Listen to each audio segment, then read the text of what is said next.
beberapa daerah. Tentu tidak asing lagi di kelas menulis daring khususnya, karena Kak Tati juga tim redaksi majalah digital Ellipsis yang saat ini sudah memasuki edisi ke-19, edisi 19 tahun kedua. Dan beliau seorang penulis, guru di Mandua Mojokerto, dan tentu yang paling istimewa adalah Kak Tati penulis di banyak media-media online di tanah air. Nanti akan kita lihat media apa saja, dan topik malam hari ini menulis di media online. 10 tahun terakhir, ya 10-15 tahun terakhir, media-media cetak mulai tergerus. Sebagian besar gulung tikar karena tidak kuat menghadapi badai digital, badai online, dan banyak media-media cetak beralih ke media-media online.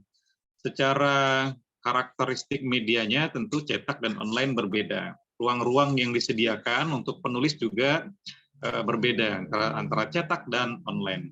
Namun demikian, seperti halnya media cetak, media-media online juga menyediakan ruang-ruang untuk penulis-penulis lepas, selain ruang-ruang untuk ditulis oleh wartawan mereka.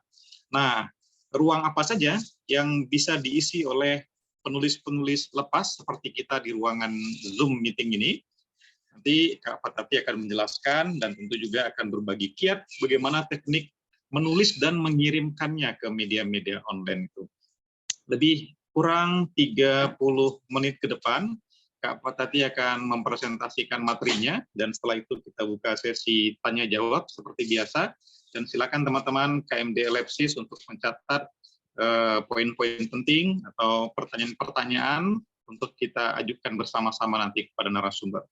Waktu dan tempat kita sediakan, layar kita sediakan, kepada Kak Tati, dipersilakan. Ya, terima kasih Bang Subhan atas waktunya. Teman-teman di KMD Ellipsis, beberapa kawan saya penulis dari media guru, ada juga dari Jawa Timur juga yang saya kenal ikut hadir di sini. Assalamualaikum warahmatullahi wabarakatuh. Senang sekali hari ini, malam ini, Ellipsis masih konsisten untuk hadir dengan berbagi ilmu di kelas Zoom yang ke sekian ratus ya, 157, ini luar biasa. Seandainya materi-materi itu diabadikan dalam sebuah buku, ya, luar biasa, mungkin akan lebih bermanfaat lagi ya.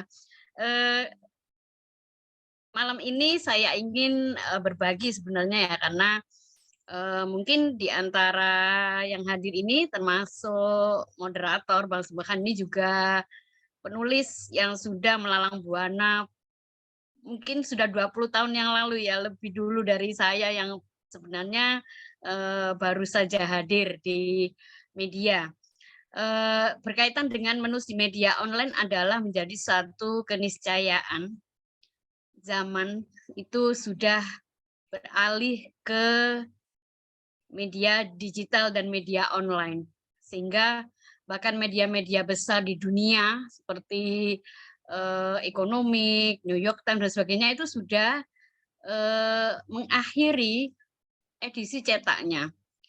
Di tanah air meskipun masih ada beberapa media cetak, akan tetapi pada saatnya itu mereka akan memiliki versi online dan versi digitalnya.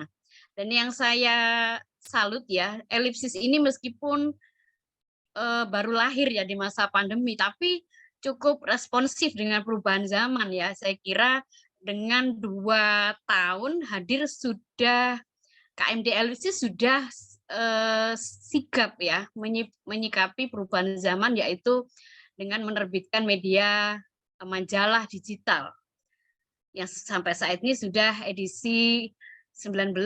Itu sebuah perjuangan yang tidak mudah gitu ya. Tim redaksi, ownernya termasuk foundernya Bang Subhan ini luar biasa perjuangannya. Kalau ingin tiap bulan hadir dalam sebuah majalah itu babak belur bener itu ya. Tapi ini demi ikut serta hadir di tengah-tengah ramainya media. gitu ya. Dan elipsis tulisannya saya kira sangat berkualitas, sehingga ketika saya ditawari gabung oleh Bang Subhan sekitar tahun 2022 ya justru ya, itu saya sangat antusias karena memang media online itu menjadi hal yang saya jalani karena saya sangat tertarik sekali.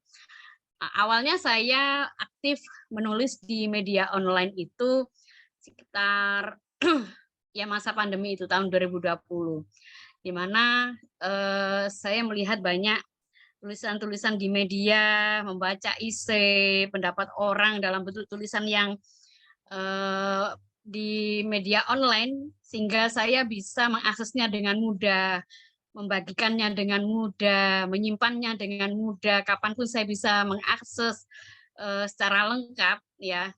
Akhirnya saya berpikir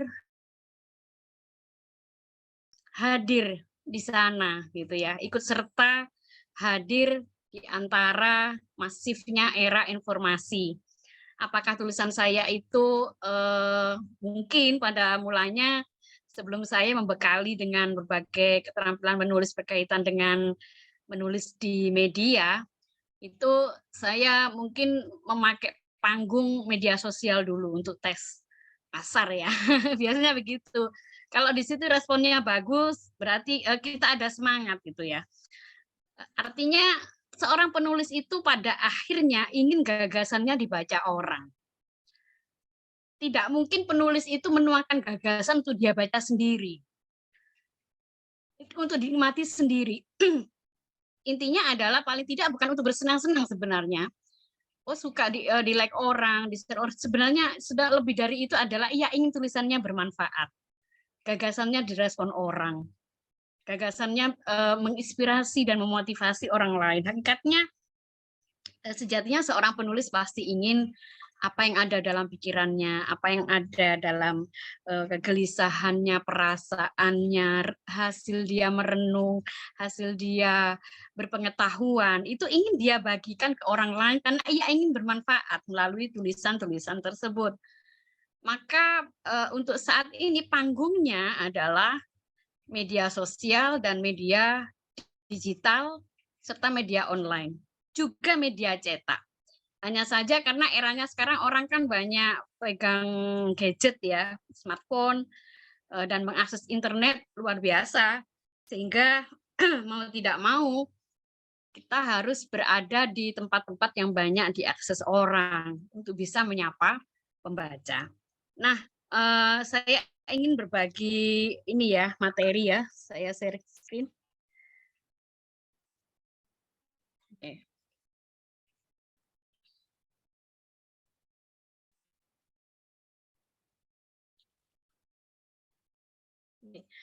Ini menulis di media online, saya kira bagi penulis saat ini adalah sebuah keniscayaan. Artinya adalah kita tidak boleh antipati dengan media online karena pembaca banyak ada di sana gitu. Sehingga mau tidak mau kita harus ikut serta di sana kalau ingin berkontribusi di era yang sudah serba digital. Sebentar. Ini kalau next itu di mana ya? Oh ya, sebentar ya.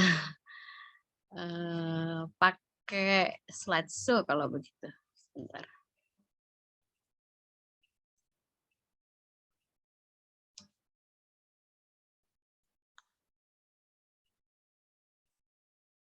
Nah, di dunia online saat ini semua orang menulis.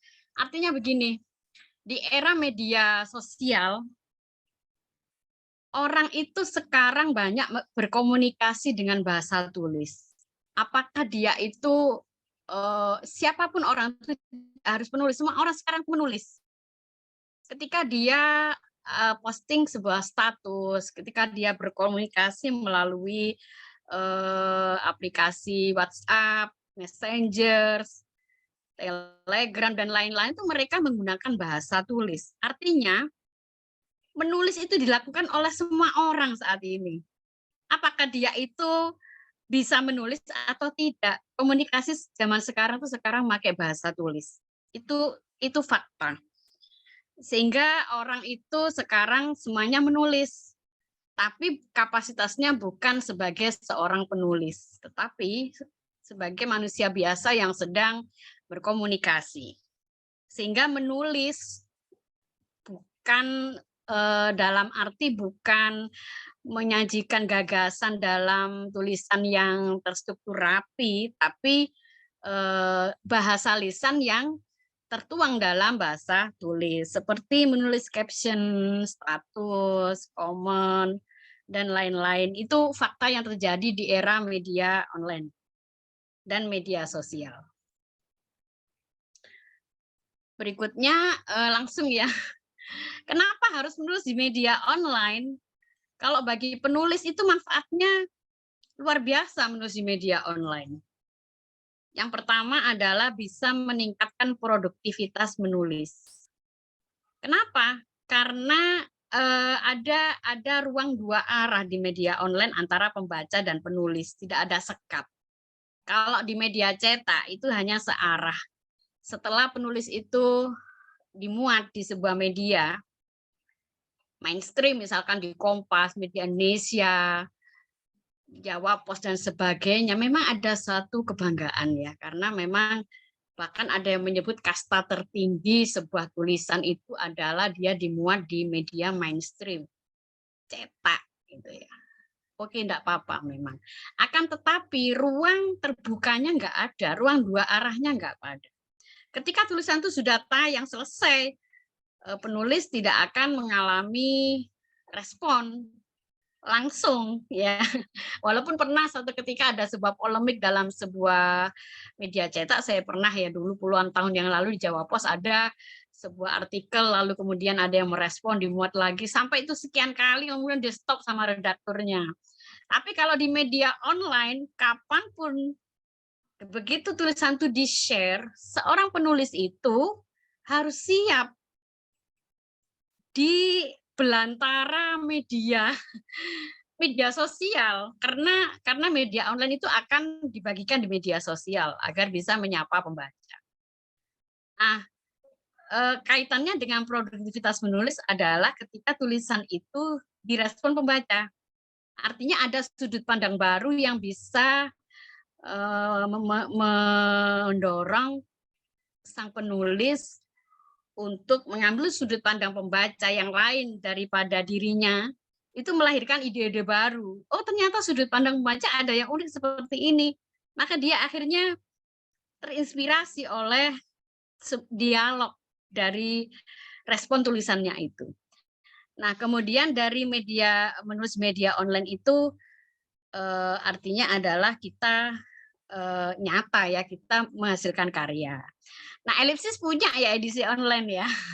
Dan saya lihat banyak penulis bahkan sudah mengirim lebih dari satu kali.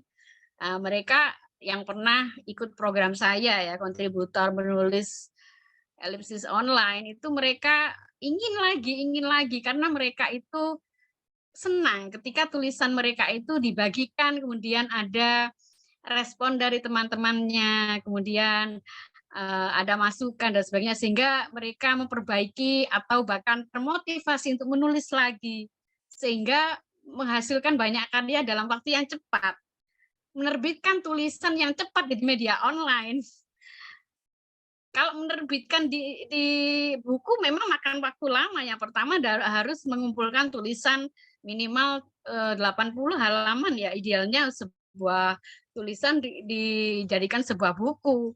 Selain itu menunggu proses ISBN, cetak dan sebagainya, sehingga tulisan yang begitu hadir keluar dari kepala mau terbit waktunya lama. Kalau kepingin cepat, terbitkan di media online, terbitkan di Elipsis. Sehingga tulisannya masih hangat, itu langsung bisa dibagikan. Menulis di media online itu penulis bisa merespon cepat sebuah kejadian yang sedang viral dan hangat. Lalu kemudian dia segera memproduksilah tulisan itu dengan cepat, lalu ditayangkan. Nah, itu manfaatnya. Manfaat yang ketiga bisa menjadi sumber penghasilan. Saat ini kalau Anda mau buka lowongan gitu ya, lowongan penulis konten itu sangat tinggi sekarang. Karena banyak lahir media-media baru. Apakah penulis konten ini spesial SEO friendly, ada yang untuk jualan, copywriting, marketing, digital marketing dan sebagainya. Yang penting dia menulis sesuatu di media online. Dia mampu menguasai banyak genre, jenis-jenis tulisan, content writer ya dalam artian itu permintaannya sangat tinggi dan mereka dibayar mahal untuk itu. Nah, tentunya tidak semua penulis bisa menghasilkan. Dia harus sudah selesai di teknik penulisan, skill-nya sudah dapat, bagaimana dia merangkai judulnya, memilih tema-tema yang menarik, tema-tema yang relate atau terhubung dengan kondisi pembaca dan sebagainya. Itu dia sudah menguasai skill tersebut, sehingga dari skill-nya itu dia bisa memiliki satu penghasilan. Ada yang dibayar per artikel. Kalau saya lihat itu tawaran-tawaran itu ada yang bahkan satu artikelnya sampai ratusan ribu, ada yang ya hanya 400 kata sudah ada yang berani itu sebuah perusahaan membayar 100.000. Dalam sehari diminta rata-rata 10 artikel produksinya, 5 sampai 10 artikel. Nah, dari situ sudah kelihatan ya penghasilan seorang penulis selain penerbitan atau dia menulis sebuah biografi dan sebagainya. Tapi kalau sekarang permintaan yang tertinggi itu content writer. Jadi sebuah media, misalkan Ellipsis gitu ya. Ellipsis itu kalau ratingnya tinggi, trafficnya tinggi, pengunjungnya banyak, mengakses di Ellipsis, iklan itu akan datang. Dan itu duit. Nah, apa yang bisa membuat pembaca mengunjungi sebuah media itu adalah karena tulisan-tulisan itu dibutuhkan oleh pembaca. Kalau yang lagi ngetren memang film ini, maka media itu harus mengikuti tren untuk bisa dikunjungi lebih banyak pembaca. Harus mau mengetahui selera pasar. Selain dia juga boleh ideal, dia juga harus mau mengikuti selera pasar. Apa sih yang sedang dicari pembaca sekarang? Oh, mereka mencari tips seputar ini. Namanya SEO, namanya SEO friendly itu mudah ditemukan oleh pembaca. Itu manfaatnya nanti akan mendatangkan iklan. Ya. Tulisan-tulisan yang banyak mengangkat tema-tema yang sedang digemari dan sebagainya. Mengapa kita perlu menulis di media? Ini tadi sudah saya sampaikan sebenarnya mengapa menulis di media itu sudah saya sampaikan di awal. Akan tetapi aktivitas menulis itu sendiri itu penting. Saya kira tidak hanya seorang penulis saja yang perlu menulis. Setiap orang itu harus bisa menulis. Karena mereka itu karena eranya sekarang kan bahasa tulis ya yang dipakai ya. Orang jualan kalau nggak bisa menulis, bagaimana dia bisa menjual produknya? Gitu. Seorang pelajar apalagi ya, seorang pelajar itu juga wajib bisa literat, ya, apalagi guru, ya, membagikan ilmunya otomatis seorang guru ya harus menulis. Seorang pejabat juga harus bisa menulis sebenarnya. Jadi siapapun saat ini menulis itu menjadi sebuah kebutuhan. Nah, manfaatnya adalah seorang yang bisa menulis itu melatih kita berpikir secara sistematis. Itu manfaat menulis. Siapapun yang menulis pasti istimewa ya. Pedagang yang bisa menulis. Siapapun gitu ya, profesi apapun.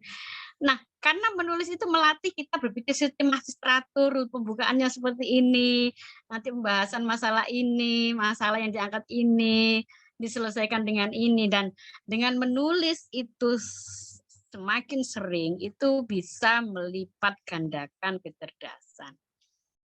tidak sekadar mengetik, menulis itu tidak sekedar mengetik, tetapi ia juga melibatkan tantangan untuk menyusun kalimat-kalimat yang mudah dipahami orang lain, ya. Sehingga bahasa itu memang, bukan miliknya orang-orang yang menekuni bahasa atau penulis. Semua orang harus bisa menguasai bahasa, baik lisan maupun tulisan, karena dia perlu berbicara pada orang lain, perlu menyampaikan pada orang lain, gitu ya. Apapun yang dia, apakah dia ketika dia membeli, ketika dia menawar, ketika dia bernegosiasi, ketika dia dan lain-lain, itu saya kira itu mereka harus bisa, keterampilan bahasanya itu harus dikuasai. Nah, menulis itu sangat membantu untuk menyajikan kata-kata yang terstruktur rapi. Ya, pasti kita pernah ya menemui sebuah tulisan yang sulit dipahami. Itu menunjukkan bahwa mereka itu ide mereka pesan, ya menulis itu esensinya kan menyampaikan pesan pada orang lain mau apa gitu ya. Nah itu kalau tidak bisa dipahami orang lain, ya akan terhambat komunikasinya. Nah, selain menulis itu untuk meningkatkan kecerdasan, kita tahu ya siapa sih penulis terkenal itu pasti dia itu pandai. Orang yang nulis, rutin nulis, itu dia akan jadi cerdas. Nah, selain itu menulis itu bisa menjadi ajang atau sebagai salah satu cara melepaskan beban hidup dan emosi yang tertumpuk di dalam diri kita. Kalau kita berkeluh kesah ke orang lain, tentu kita menjadi beban orang lain untuk mendengarkan apa yang kita keluhkan. Walaupun sekali-kali bolehlah kita sekali curhat, tapi kan tidak harus selalu gitu ya. Tapi dengan menulis kita banyak sekali penelitian-penelitian bahwa menulis terbukti sebagai terapi, ya, sebagai healing, ya. Healing dalam arti menyembuhkan dari sebuah penyakit. Ada beberapa artikel kesehatan yang pernah saya baca, seorang penderita kanker stadium berapa gitu ya. Kemudian dia diterapi untuk menulis terus ekspresif, menulis apa yang dia rasakan, apa yang dia inginkan, yang akhirnya ternyata bisa menyembuhkan dengan terapi menulis itu. Nah terakhir saya ini ada eksperimen dari penulis Jawa Pos ya, AS Laksana itu ya, itu meluncing eksperimen beliau itu. Saya ikut itu. Menulis sebagai meditasi. Jadi memasukkan informasi positif ke diri kita. Ya. Kemudian dia nulis setiap hari.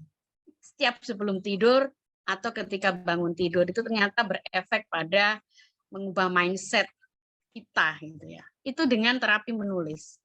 Nah, kemudian manfaat berikutnya adalah kontribusi suara di zaman yang sekarang itu banyak hoax ya, banyak informasi-informasi yang tidak edukatif ya. Kalau saya perhalus dari kata edan gitu ya. Itu kan banyak sekali konten-konten yang tidak edukatif ya di sosial media gitu ya. Sebagai penulis mungkin atau kita kalau ingin menulis, hendaklah tulislah sesuatu yang positif, yang bermanfaat. Kalaulah belum mendapat uang, yakinlah itu ada pahalanya. Gitu. Membagikan gagasan positif, yang ada nilainya, walaupun itu receh, hiburan gitu ya, tak apa-apa. Yang penting tidak menyesatkan gitu. Nah berikutnya, menyediakan pemberhentian untuk melakukan sebuah refleksi. Kalau kita rutinitas kita sehari-hari kan sudah melelahkan ini ya. Kemudian kalau kita scrolling sosial media juga riuh gitu ya. Kadang-kadang kita itu jenuh, sudah capek dan sebagainya. Menulis itu salah satu cara berdialog dengan diri sendiri itu saya kira. Sehingga ada rest area saya kira. Menulis itu sebagai rest area kalau bagi saya. Kalau saya mau rileks ya nulis. Walaupun tulisan saya mungkin, kalau kalau Bang Hani itu bikin kuat-kuat gitu kayaknya, saya mengikuti. Itu Bang Hani itu istirahatnya, rileksnya, rekreasinya tuh bikin quotes gitu. Atau itu, beliau lagi menitipkan gagasannya di situ yang kelak akan lahir menjadi sebuah tulisan yang lebih terstruktur gitu ya, idenya mau kemana ini ya, quote ini diarahkan kemana, mungkin hanya lahir sebagai sebuah quote saja gitu. Kalau sudah selesai melahirkan itu kan kayak lega gitu ya. Itu kalau sesama penulis pasti tahu kalau habis nulis itu tenang gitu. Refleks, ada unsur rileks ketika seseorang itu menuangkan apa yang ada dalam pikirannya, keresahannya, ya, apa yang tadi dia lihat, dia itu perasaannya dibagikan tapi, tertuang dalam tulisan yang enak dibaca, sebagai amal jariah gitu ya. Jadi kan kita kita sering ya mendengar, kata-kata bijak dari Pramudia gitu ya, berkaitan dengan kalau ingin abadi itu dengan menulis, itu benar. Kalau kita baca-baca buku dari orang yang sudah tidak ada, itu seakan-akan itu mereka hadir gitu ya, memberi motivasi pada kita lewat buku. Ratusan tahun yang lalu cerita-cerita yang ditulis Ernest Hemingway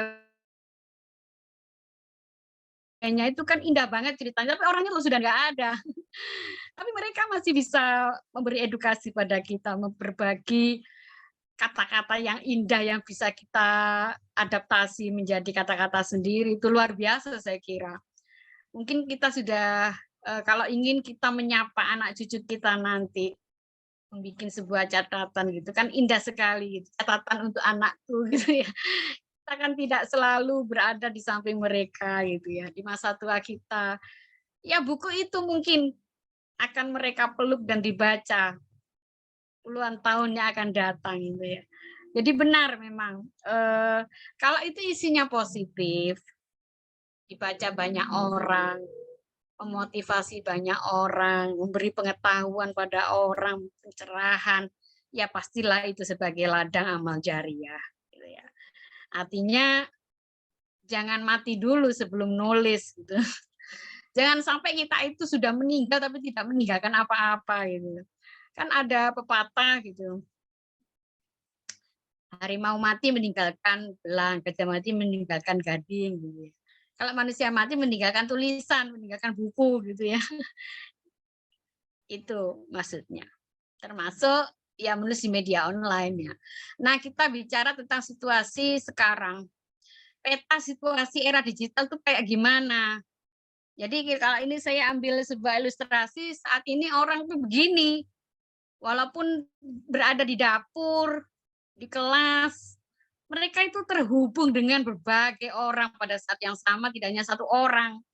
Loncatlah dari grup satu ke grup yang lain gitu ya, kalau lihat mungkin kita yang kita jalani itu begitu. Kita merespon satu orang beberapa detik merespon orang lain. Seperti itulah peta situasi era digital.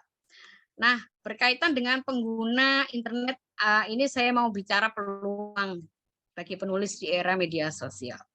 Pengguna internet kalau ini memang data tahun 2021 ya. Saya screenshot dari kalau saya ambil dari data Kominfo memang 202,6 juta pengguna aktif internet di Indonesia.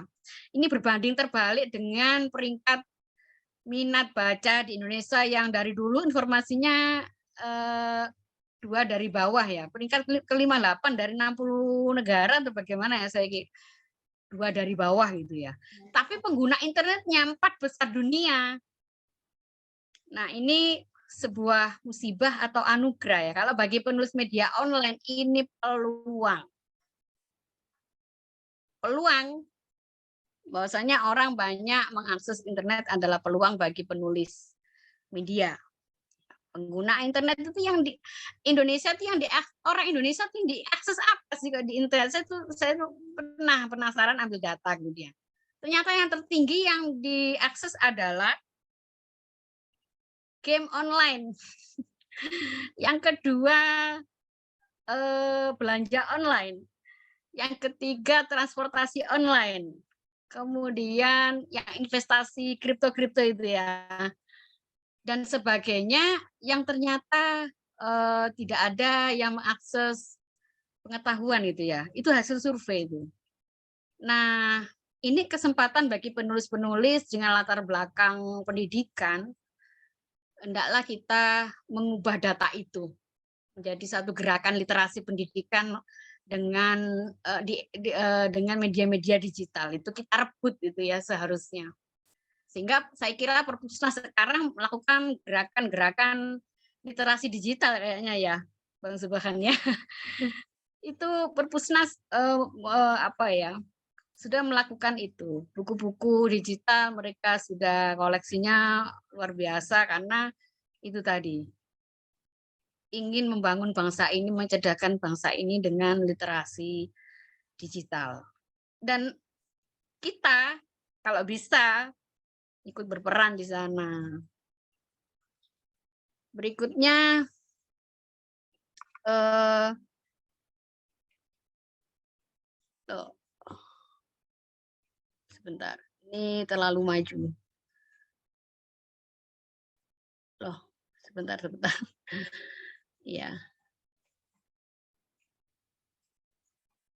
Oke, berkaitan dengan menulis itu untuk meningkatkan keterampilan menulis itu adalah istiqomah menulis. Nulis setiap hari.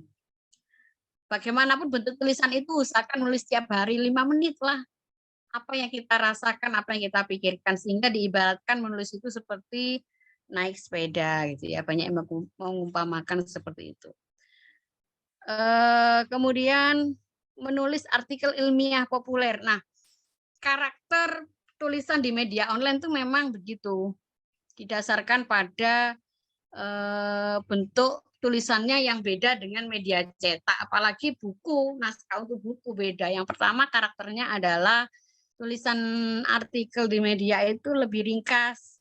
Kalaulah dia mengambil data tidak perlu diuraikan sedetail mungkin kayak tulisan di jurnal. Maksimal itu 800 kata. Jadi kalau yang suka berkunjung di majalah Ellipsis online itu nggak ada tulisannya lebih dari 1.500, pasti itu disuruh Bang Subhan suruh diringkas lagi dipangkas gitu ya. Karena memang itu untuk memenuhi karakter tulisan di media. Bahan-bahannya lebih fokus, jadi terarah. Dilihat dari judulnya saja itu sudah mewakili isinya. Oh, fokus ke sini. Kemudian ruang lingkupnya masa terbatas dan biasanya sesuatu yang viral, ya. Penyampaiannya lugas dan menyentak, ya. Jadi langsung merebut perhatian pembaca. To the point langsung. Itu karakternya. Nah, ini kalau langkah-langkahnya secara singkat seperti ini ya. Menjaring gagasan, kemudian mengumpulkan bahan, menyusun kerangka, pembukaan, dan pembahasan lalu penutup. Jadi artikel essay itu kan pasti sebuah sifatnya itu subjektif dari pembaca itu essay. Bahasanya lebih lugas, lebih kadang-kadang ada kata-kata yang tidak baku karena memang essay itu tidak seperti artikel ilmiah. Tapi dia artikel ilmiah populer beda dengan opini ya. Beda dengan opini. Kalau opini memang argumennya lebih kuat, data-datanya lebih akurat.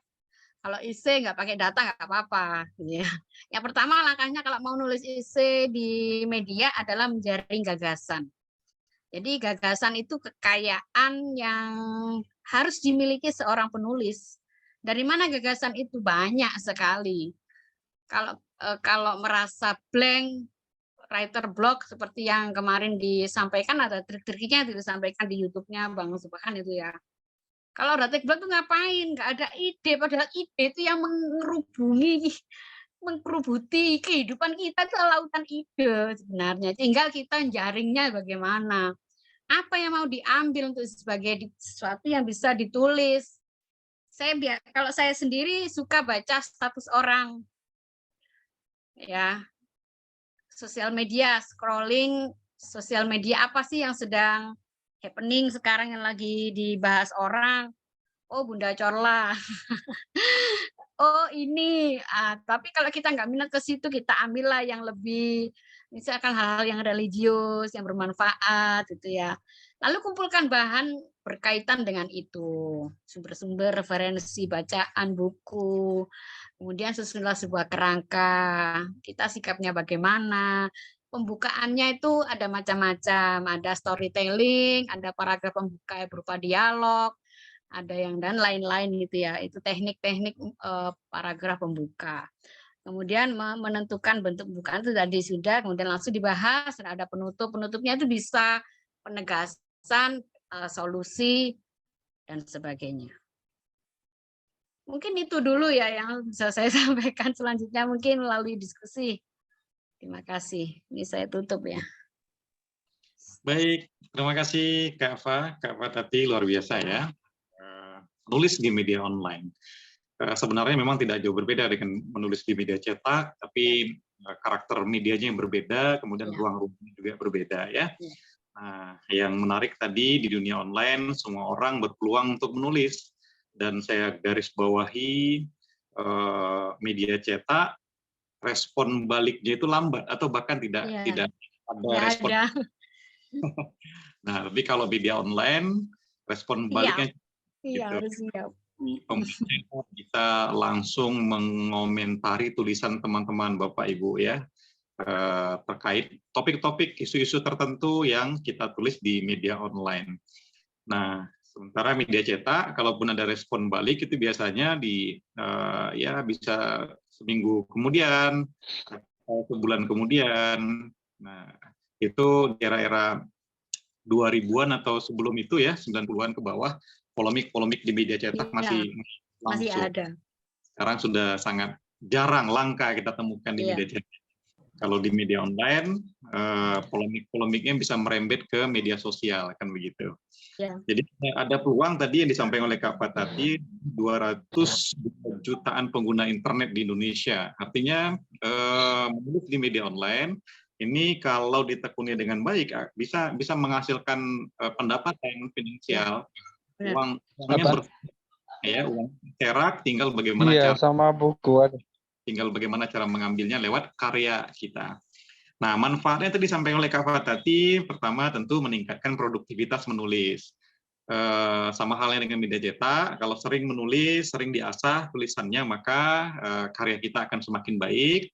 Dan yang kedua, tentu menghasilkan karya. Dan yang ketiga, sumber penghasilan. Penghasilannya bisa menjadi penghasilan sampingan ya atau penghasilan utama. Nah, silakan teman-teman yang mau menjadi penulis, apakah menjadikan penulis sebagai pekerjaan utama atau pekerjaan sampingan seperti Kak Fatati. Pekerjaan utamanya guru ya, pekerjaan sampingannya menulis. Nah, atau sebagian yang lain pekerjaan sampingannya guru, pekerjaan utamanya menulis. Kan bisa saja ya, atau pekerjaan-pekerjaan lainnya. Baik teman-teman, kita buka sesi tanya jawab. Sampaikan tangan atau menulis pertanyaan di kolom komentar ya, kita ajukan langsung kepada narasumber kita Kak Fatati, nanti akan diberikan jawaban-jawaban. Dan silakan teman-teman merespon juga topik diskusi ini dengan pandangan-pandangan lain, pendapat-pendapat lain sehingga memperkaya diskusi kita.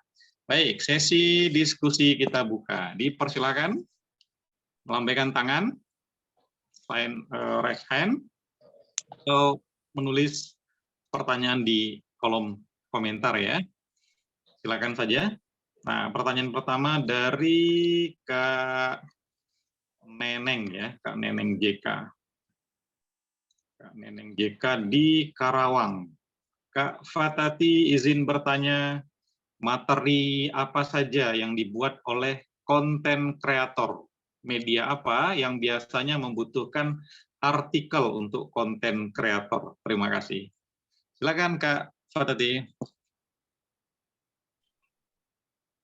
Wah, sebenarnya ini saya malah mau ke Kak Neneng ini sudah online ya. Bahkan sudah saya kenalkan tulisannya, tapi kebanyakan tulisannya Kak Neneng itu reportase ya. Reportase banyak sekali media online konten kreator itu harus bisa menyajikan apapun yang diminta pembaca. Mau review film, review buku, review makanan, rekomendasi makanan di kota ini yang enak dan murah. Itu yang ditulis oleh content creator. Kalau dia memproduksi 10, itu sebenarnya bisa karena tidak perlu gagasan ya, tidak seperti menulis essay. Kalau essay itu ada analisis, opini ada analisis, ya agak berat kalau memproduksi 10. Tapi untuk konten kreator dia itu tulisannya biasanya ringan-ringan, misalkan seputar entertain. Kalau yang lagi in sekarang artis A, dicarilah profilnya, ini di balik kehidupan sehariannya profil A, atau banyak sekali ya, ada tips, ada perjalanan. Saya pernah itu mengisi di elipsis itu yang topik-topik ringan ya, Bang Han ya. Ada ini perjalanan ke Bali dulu ya, Tanah Lot, ada yang itu kan ringan ya. Tapi kadang-kadang pembaca itu tidak harus membaca yang berat. Mereka itu butuh hiburan karena kadang pulang kerja itu butuh sesuatu yang ringan gitu ya. Membutuhkan satu solusi dari masalah keseharian, tips kesehatan, atau pilihan-pilihan makanan di musim hujan, rekomendasi menu yang bisa dinikmati di musim hujan gitu ya. Teh telur, mungkin rekomendasi gitu ya di daerah Simpang 8 ini makan makanan yang digemari daerah situ, apa yang perlu direkomendasikan itu bisa menjadi konten. Atau kemudian 2023 biasanya, oh kita bicara resolusi, kita bicara peluang-peluang, harapan gitu ya. Jadi yang diproduksi seorang konten itu banyak ya. Yang pertama itu lestikel itu tips. Ya, misalkan atasi kendala apa ya, sakit mah gitu kan. Atau dari segi kesehatan, dari segi motivasi diri, tips cara bijak mensikapi insecure itu tapi seperti itu atau apa yang sedang terjadi viral ya misalkan kalau tokoh sekarang yang lagi viral apa kita ambil sudut pandangnya dari segi apanya gitu ya itu bisa ya apa yang menghibur misalkan musik atau artis ini artis itu ya atau liburan rekomendasi tempat-tempat wisata, makanan gitu ya. Banyak sekali sebenarnya ya. Content creator itu tidak bisa kehabisan ide. Kalau ada satu momen mungkin 15 angle. Dulu saya pernah kan jadi content creator ya dulu. Walaupun sekarang apa ya, intensitasnya saya kurangi karena saya ngajar. Saya dulu tuh pernah memproduksi tuh sehari 8 artikel. Dan itu memang oleh redaktur dilarang opini yang ditulis. Lu kok bisa 10, bisa babak belur saya bilang gitu. Lalu saya diarahkan bahwa yang ditulis harus isi dan opini. Ini hanya 400 kata. Misalkan waktu itu ada pernikahan Ria Ricis. Itu 15 angle, suruh cari angle semua hari ini harus publik, bisa dikerahkan satu tim itu untuk produksi. Tapi karena saya guru agama, saya ambil angle pernikahan Ria Ricis itu nasihat Ustadz Adi Hidayat di pernikahan Ria Ricis. Nah, itu tulisan-tulisan ala konten kreator. Saya ambil yang itu gitu. Ada yang artis-artis yang hadir di pernikahan si A itu tulisan-tulisan ala konten kreator yang memang permintaannya tinggi saat itu. Sekarang orang lagi berita apa yang sudah dicari sekarang? Film apa sekarang? Bioskop yang sedang tayang sekarang Petualangan Sherina 2 misalkan sudah mulai tayang. Atau apa sekarang itu dicari artisnya, profilnya artisnya bagaimana gitu ya. Itu tulisan-tulisan yang biasanya diproduksi seorang konten kreator yang memang tujuannya menaikkan traffic web. Hanya saja memang ada beberapa kritikan para jurnalis kalau tulisan orang di media online itu tidak murni seorang jurnalis. karena dia tidak terjun ke lapangan. Lah, padahal memang zamannya sekarang kan bisa mengakses kemana saja. Misalkan momen Piala Dunia, saya mau mengulas Piala Dunia nggak harus ke Qatar ya. Ya, tapi memang ada media-media mainstream yang mendelegasikan jurnalisnya ke sana. Yang diliput tidak hanya sepak bolanya, mungkin sudut-sudut kota Qatar, karakter penduduknya bagaimana sebagainya, dan itu biayanya besar untuk kalau mendelegasikan ke sana. Dan untuk wartawan, jurnalisnya media online tuh memang belum mencapai derajat seorang jurnalis yang asli.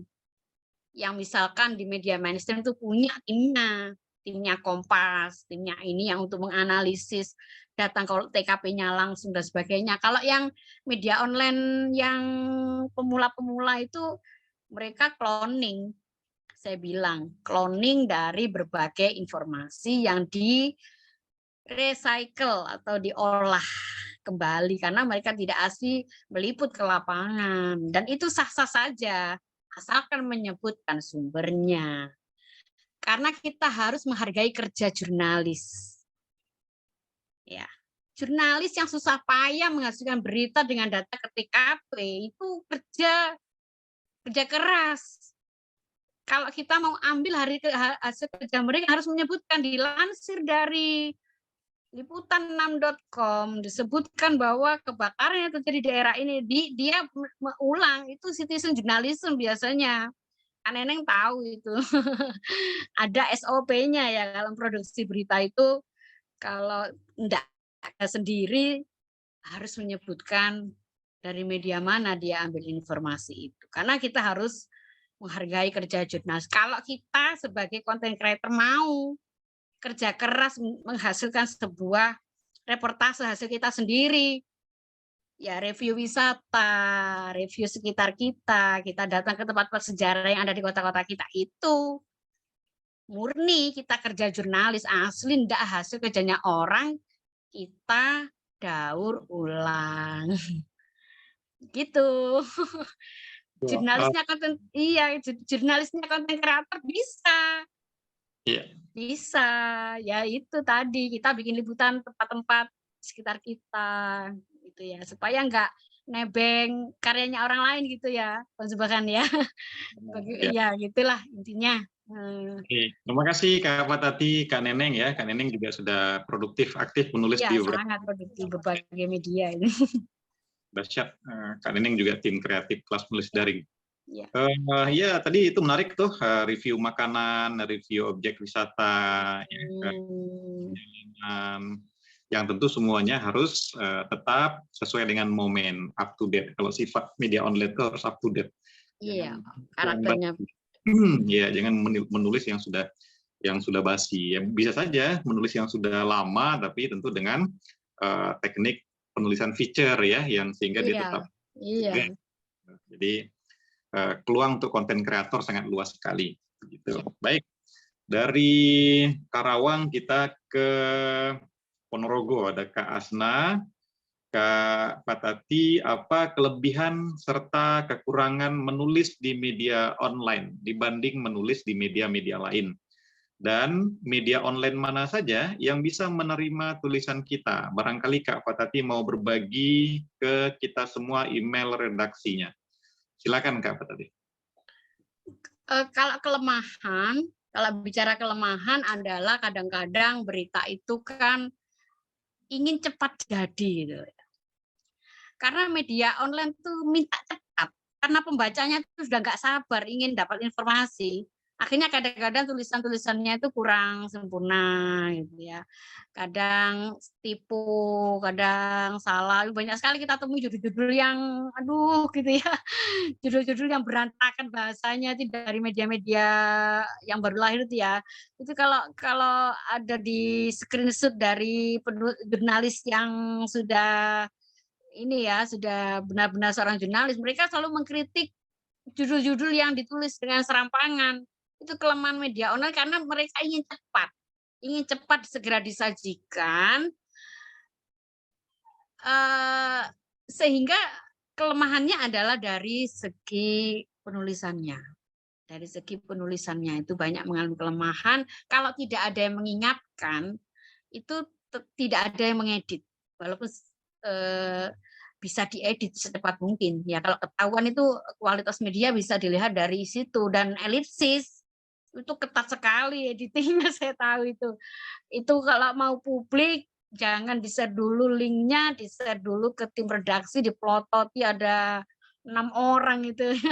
Editor di elipsis itu ketat sekali, itu langsung ditanda ini, baru diedit, barulah aman untuk di-share.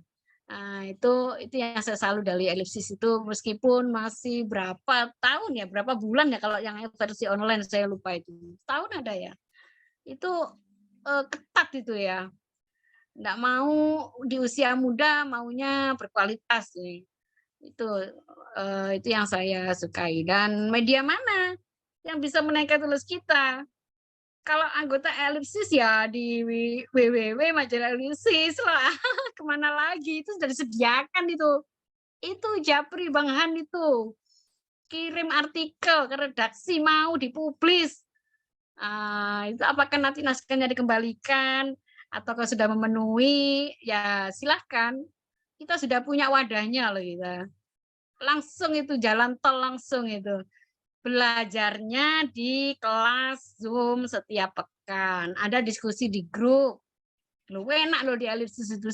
Bang Han sudah menyediakan medianya ya untuk diterbitkan. Ada tim yang bisa membantu mengkritik tulisan kalau mau matang tulisannya. Bagikan ke kelas KMD. Di situ ada banyak sekali akan memberikan masukan. Itu membantu mematangkan tulisan kita. Kalau sudah matang, monggo dikirim ke majalah digital yang terbit tiap bulan ya. Ada. Kalau mau langsung, saya mau yang online, monggo kita punya elipsis online. Ada banyak pengalaman itu ya yang membagikan karyanya ke media, itu harus ada kepala orang lain, panca indera orang lain yang meneliti. Itu saya temukan di elipsis. Contohnya Bang ini ya, Bang Jamba itu ya. Sebelum dia lolos di Jawa Pos itu dibagikan di kelas elipsis ya. Dikasih masukan sama teman-temannya, ini sebaiknya ini.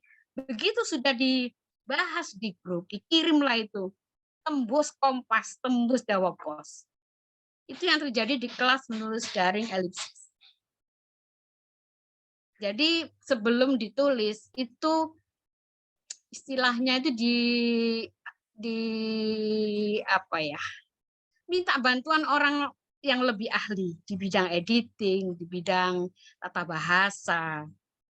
Barulah tulisan itu dikirim ke media.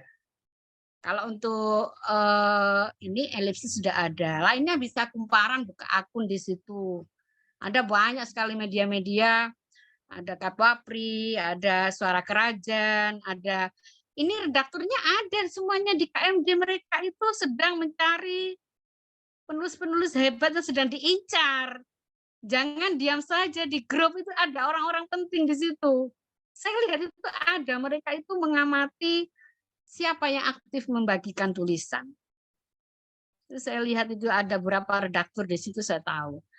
Mereka itu adalah pencari penulis-penulis hebat agar istilahnya pencari bakat gitu ya. Nah, kalau elipsis sudah punya wadahnya, tapi ternyata ada redaktur-redaktur yang ada di elipsis itu mengincar. Jadi seorang penulis itu siap diincar. Saya dulu juga diincar sehingga jadi masuk ke elipsis. Ceritanya kan begitu. Juga proses belajar saya itu ada sejarahnya di elipsis. Elipsis menjadi apa ya? Masuk dalam perjalanan literasi saya. Ya, gitu. Ceritanya ada riwayatnya gitu. Nah, akhirnya bisa Anda menjadi diminta tulisannya sebuah Anda nanti akan mengalami bukan menunggu tulisan Anda dimuat. Suatu saat Anda ditunggu tulisannya. Itu kalau Anda terus mengupgrade skill menulisnya, nggak berhenti belajar. itu yang akan Anda alami. Anda akan direbut banyak media. Bagaimana itu? Dulu saya pernah mengalami menunggu kabar, email, tulisan Anda diterima, akan terbit besok, itu senang sekali, luar biasa. Nanti pada fase ketika Anda tidak menyerah untuk selalu mengembangkan diri, ada masanya Anda tulisannya ditunggu, dicari, gitu ya. Betapa senangnya seorang penulis ketika penulisnya dicari berbagai media. Ditunggu tulisannya sekarang. Saya mau tulisan ini, aku senang sekali. Nah, itu akan menjadi motivasi. Sehingga Anda ketika malas-malasan akhirnya harus bangun, mencari ide itu, mencari bahannya, mencari referensinya. Dari situ kalau terjadi, Anda akan menjadi penulis yang matang. Nggak bisa instan memang, ya. Tapi itu saya yakin kalau Anda intens belajar dan praktek, pasti akan menemui masa-masa yang dicita-citakan semua penulis. Itu ya yang bisa saya bilang. Ya. Demikian ya Kak Asna, jadi peluang menulis di media online di mana saja hari ini sangat terbuka lebar. Jadi tulis, kirim, lupakan, lalu tulis baru, ya. Tulis saja, tulis sebagai medan latihan, kelas dari Lepsis, dikatakan oleh Kak Fa tadi, kita punya media, kita sudah menyediakan perangkatnya, ada kelasnya, ada ruang grupnya, ya, ada tim editornya, bisa ada tim kreatifnya, dan ada medianya.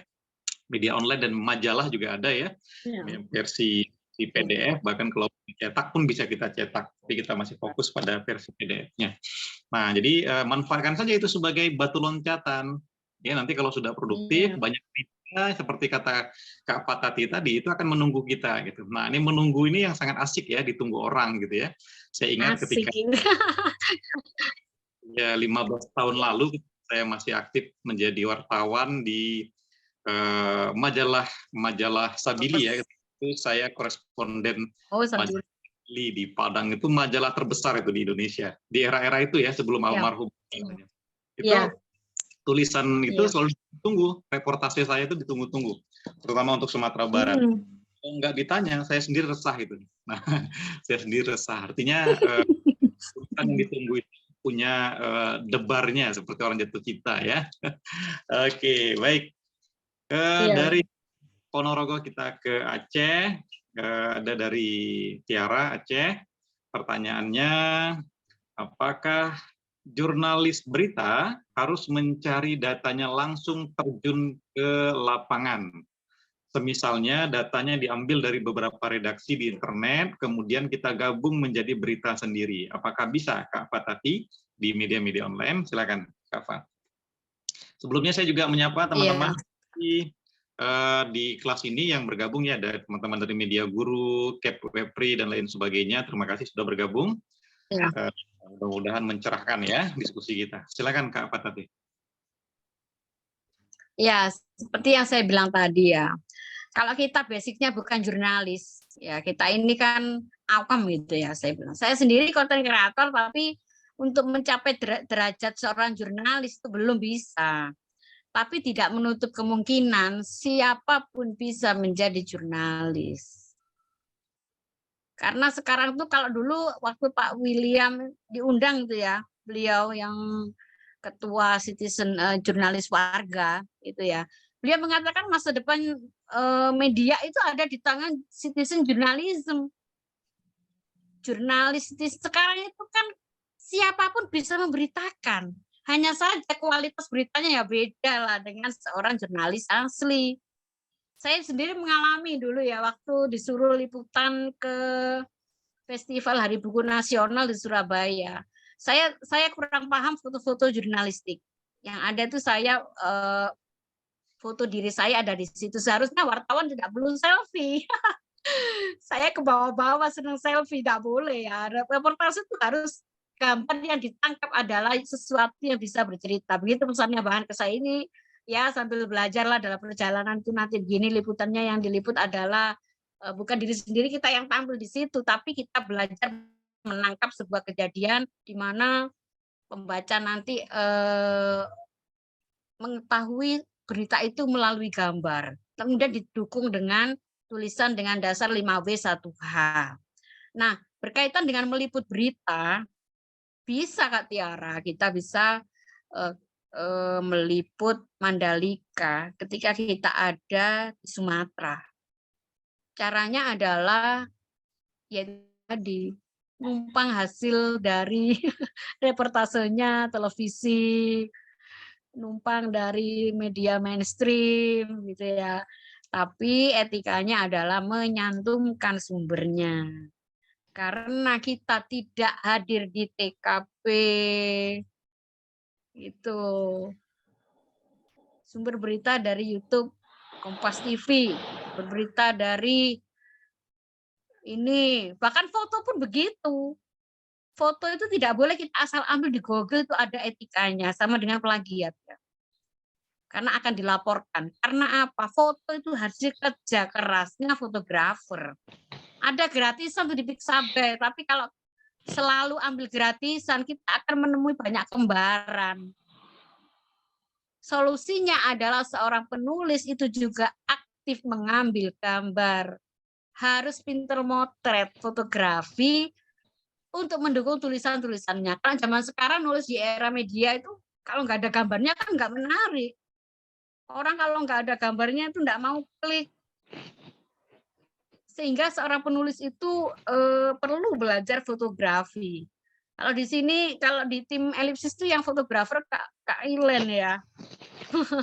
Saya lihat tuh kameranya sudah pro banget itu. Fokusnya di food photographer kayaknya. Nah, ilustrasi keterampilan menulis memang ternyata butuh keterampilan memotret. Nah, berkaitan tadi dengan meliput itu tadi bisa, yaitu dengan mendaur ulang dari beberapa berita yang ada. Etikanya adalah menyebutkan sumbernya. Tapi kalau mau asli, hasil kerja keras sendiri, bikinlah sebuah konten yang sifatnya mudah kita jangkau. Misalkan tempat-tempat sejarah di daerahnya Kak Tiara. Apakah tempatnya Kak Tiara ada kebanjiran? Bisa tuh diliput. Atau yang terjadi di sekitar rumahnya ada apa di situ? Momen, tradisi yang ada di situ, kearifan lokal yang ada di situ apa, misalkan tradisi menyambut tahun baru, menyambut bulan Ramadan, itu nanti bisa diliput sebagai kerja jurnalistik kita. Asli, kerja keras kita sendiri. Dan itu akan ada semacam apa ya, kebanggaan kalau kita itu bekerja sendiri, meliput sendiri. Ada suatu kepuasan tersendiri bahwa saya bisa mengangkat sebuah berita, reportase hasil perjalanan kita sendiri. Ya. Kalau mau meliput misalkan perjalanan wisata ringan tipis-tipis itu bisa menjadi sebuah konten yang menarik, itu bisa. Itu akan ada sentuhan yang berbeda dengan ulasan orang lain kalau kita wawancara. Itu tipsnya. Jadi misalkan di Masjid Baitur Rahman misalkan ya, yang di Aceh ya Kak Tiara ya. Apa bedanya tulisannya Kak Tiara tentang Masjid Baitur Rahman dengan yang sudah pernah ditulis orang lain? Yang membedakan nanti adalah Kak Tiara mewawancarai orang. Itu wawancara itu mengungkapkan hal yang tidak terungkap dari berita yang sudah ada. Saya pernah berkunjung di Petirtaan Jolotundo ya. Saya browsing tulisan-tulisan tentang Jolotundo. Kalau saya hanya mengulas sejarah dan itu yang sama dengan diulas orang, ngapain saya tulis kalau orang lain menulis hal yang sama? Saya mau beda. Akhirnya saya wawancara sama orang itu, dia punya pengalaman mistik, pernah mengalami ini, ya ini yang membedakan tulisan saya dengan orang lain dengan hasil reportase saya sendiri. Itu tipsnya. Ya, Kalau baik. nggak mau begitu ya sama, apa bedanya? Jangan menulis ulang apa yang sudah ditulis orang lain. nggak usah ditulis kalau sudah ditulis orang lain. Cari yang beda, ada tambahannya, oh di balik restoran yang sudah berdiri tahun 2027, ternyata pemiliknya begini. Nah, itu mengungkap hal yang tak terungkap melalui wawancara dan riset. Ya. Saya kira begitu Kak Tiara. Baik, terima kasih Kak Fatati. Begitu ya Kak Tiara. Baik, tapi tentu saja sebagai jurnalis ya, sebagai pewarta, tidak boleh menjadi yang nomor 2, 3, 4 gitu ya. Ya, Kita harus menjadi nomor pertama. 1. Informasi yang kita sampaikan yang pertama, Ya. gitu. Boleh saja kita merilis informasi dari berita di media lain, boleh. Tapi kalau kita merilis, artinya kita sudah menjadi pihak kedua, ketiga, Iya. keempat. Iya. Kalau bisa orang lain merilis kita. Jadi informasinya Cloningan. kita Iya. ya informasinya kita A1 ya, kita yang pertama gitu. Kalau kita yang pertama artinya informasi kita itu valid dan lain sebagainya. Maka dalam media-media massa itu ada liputan-liputan eksklusif namanya. Yang mereka saja yang dapat, media-media lain tidak dapat. Nah, idealnya kita sebagai calon jurnalis atau sebagai pewarta warga, tadi kata Kak Fatati, ya usahakan menjadi pemberita ya, pewarta. Boleh saja orang lain mengambil informasi kita, tapi dia menjadi pihak kedua, ketiga, dan seterusnya. Baik, selanjutnya silakan yang mau bertanya via video boleh ya. Lambaikan saja tangannya, kita masih ada waktu ya kurang dari 50 menit ke depan, insya Allah. Ada Kak Masyah Antologi, Kak Masyah Firdaus di Jakarta. Silakan Kak Masyah. Assalamualaikum Kak Fatati. Saya nggak bisa buka, saya lagi di dapur sambil masak. Itu kenapa saya kalau di media online masih nggak pede, masih belum bisa gitu ya. Terkecuali di apa yang di 3 bahasa emang digodok terus gitu setiap bulan dikasih baru. Tapi kalau untuk mandiri gitu belum bisa ya.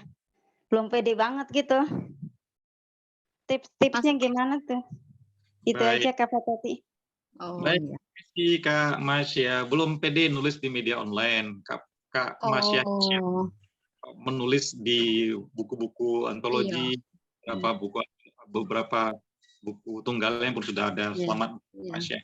Nah, ingin nulis di media online, tapi belum pede. Gimana tipsnya Kak Fatih?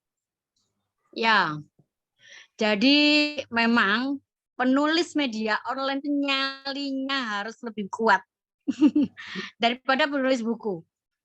Tulis buku itu nyaman, sudah nulis ya sudah, nggak ada itu dikeroyok netizen, nggak ada.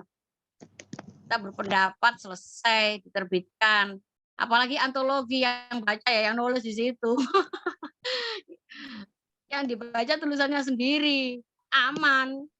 Apalagi biasanya kalau penulis pemula kan sering disayang-sayang gitu, dimanja-manja gitu ya.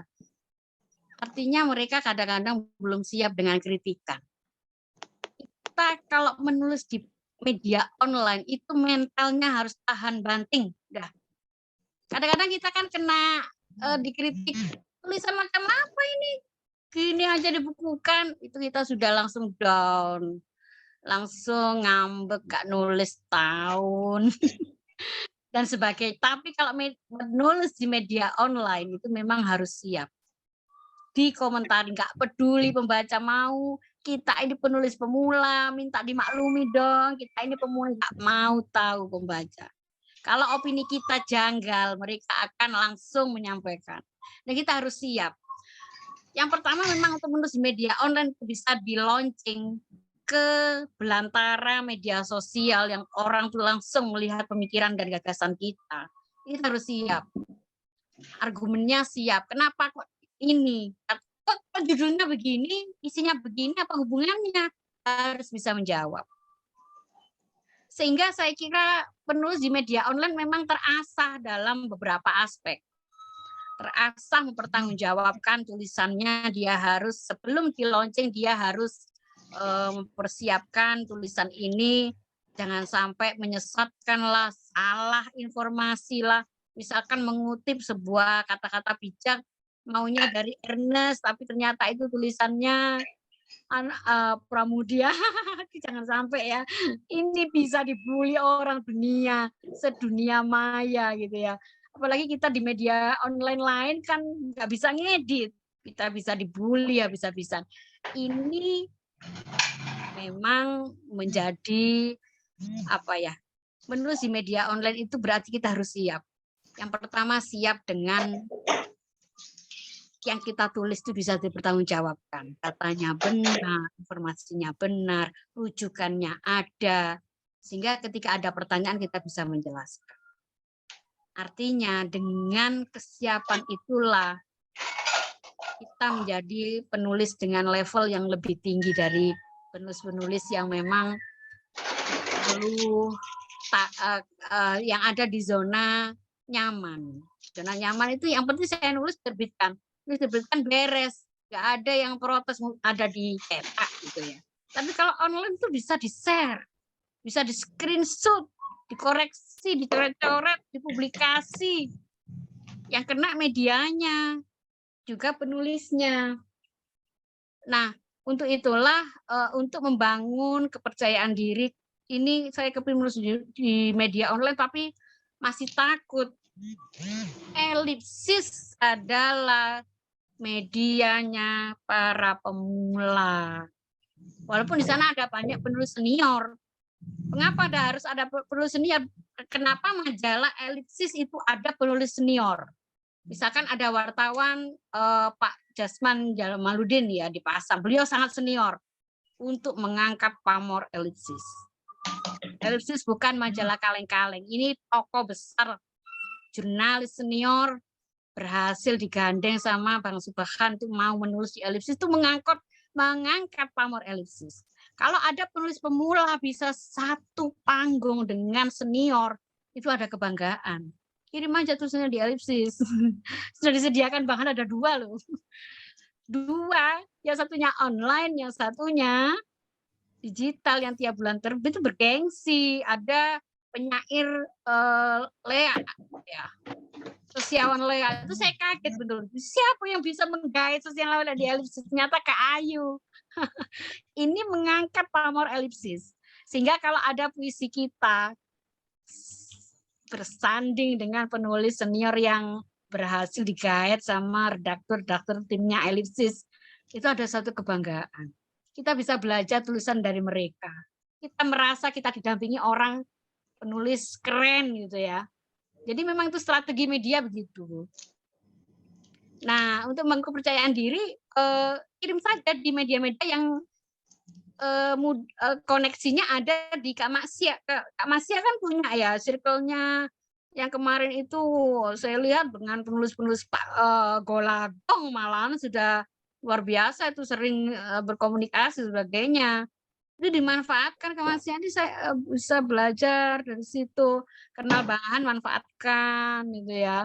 Nggak apa-apa. Sehingga yang pemula-pemula, semua penulis itu kan asalnya dari pemula, nggak ada kan penulis langsung matang ya. Percaya diri saja. Sering-sering konsultasi sebelum dikirim.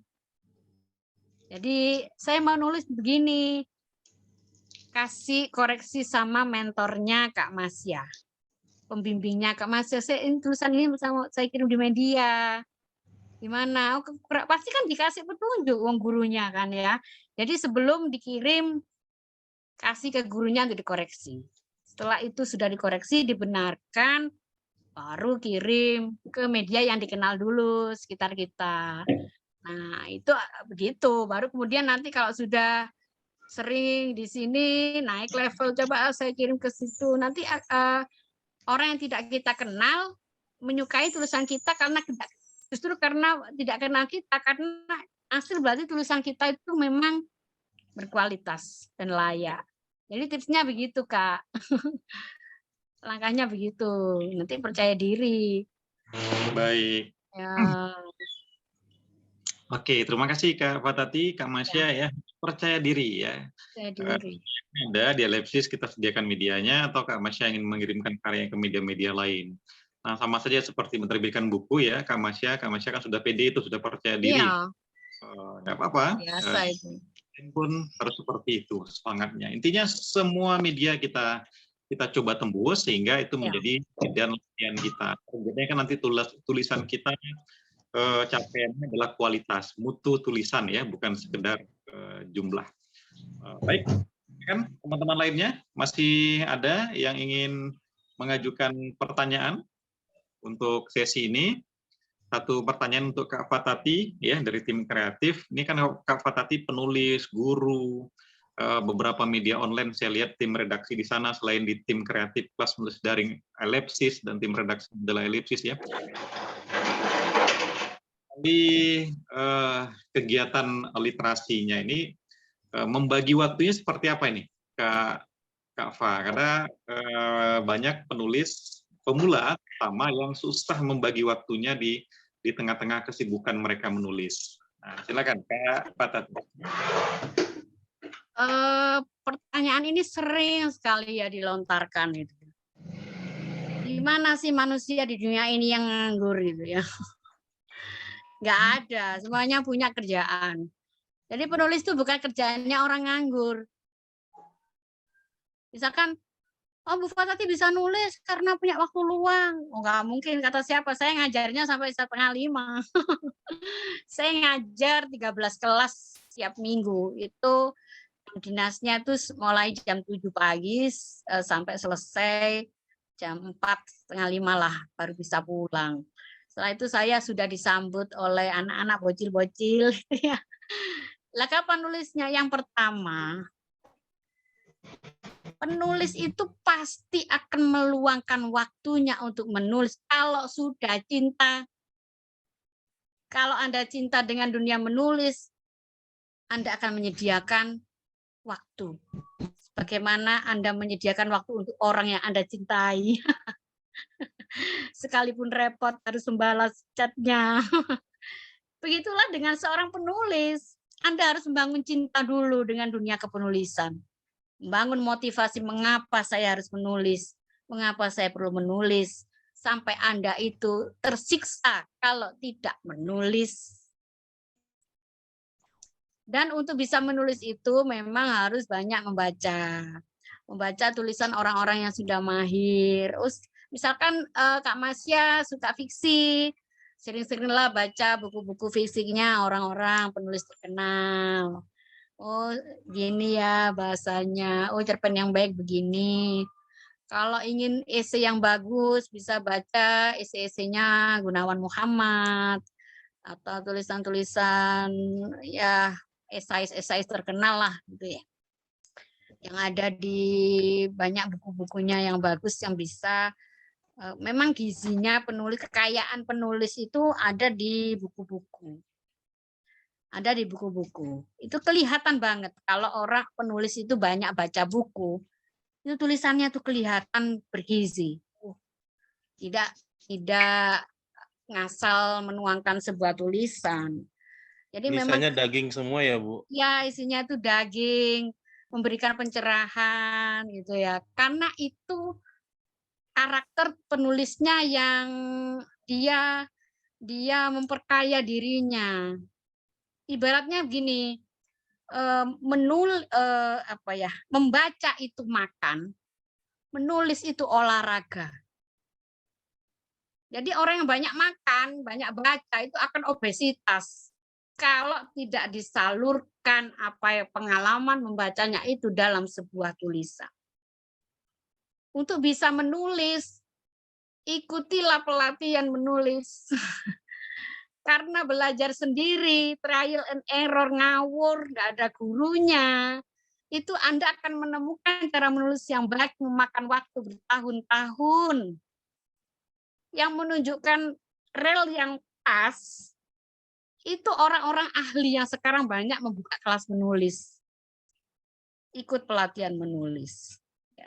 Baca tulisan orang-orang mahir. Perkaya bacaan, sering melakukan perjalanan. Menulis itu aktivitas enggak diam. Bahkan dari ketika mengambil gagasan, itu sudah berpikir. Enggak mati. Makanya orang penulis itu pasti pemikir. Pasti panca inderanya dikerahkan semua untuk mengamati, mendengar, merasakan. Menganalis kenapa kok bisa terjadi. Kok ada seorang anak membunuh ibunya? Kok bisa terjadi seperti ini? Dia berpikir, dia mengamati, dikerahkan semua panca inderanya. Makanya itu seorang penulis itu spesial, saya katakan. Karena dia itu menjadi manusia dalam arti yang sebenarnya, merenungi ayat-ayat Allah yang tersebar di alam semesta. Lalu dibagikanlah hasil pengetahuan, pemahaman, perenungan pada orang lain yang dituangkan melalui tulisan. Melalui apa lagi kalau tidak tulisan? Masa kita bicara sama orang tentang ide kita?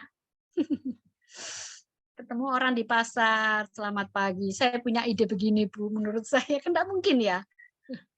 Tulisan itu adalah cara yang terbaik kita bertemu pada orang-orang yang tidak kita temui, yang sudah kita temui, ya bahkan saat kita sudah tiada. Yaitu menulis itu tadi. Suara kita itu akan menembus zaman. Kalau saya baca quotes-nya Pramudia yang sangat romantis sekali, dia ada. Kenapa aku menyayangimu? Kenapa aku begitu menyayangimu? Karena engkau menulis. Suaramu jauh menembus zaman, jauh. Itu kata-kata romantik tentang menulis yang saya dapat dari Pramudia Anantatur. Jadi penulis itu banyak yang cinta. Kalau ini dicintai orang, menulislah, menulis sesuatu yang indah, sesuatu yang bermanfaat, gitu ya. Emang usia kita nggak tahu, kita akan hilang, dilupakan sejarah nama kita. Kecuali kalau kita mengapa R.A. Kartini lebih abadi dari yang lain? Karena dia nulis. Buku habis gelap terbitlah terang. Banyak pahlawan yang lebih hebat saya kira, tapi kehebatan Kartini karena dia menulis. Dia diingat dan dikenang karena menulis. Para ulama itu ilmunya sampai ke kita karena mereka menulis. Bagaimana kalau mereka tidak menulis? Habis kita, ilmunya terputus, selesai. Imam Bukhari, Imam Ghazali, kalau mereka tidak menulis, bagaimana kita bisa memahami ajaran Islam? Karena mereka pemahamannya luar biasa, lalu dituangkan, diabadikan dalam ulama itu sangat literat. Dan mata rantai peradaban itu karena melalui buku-buku.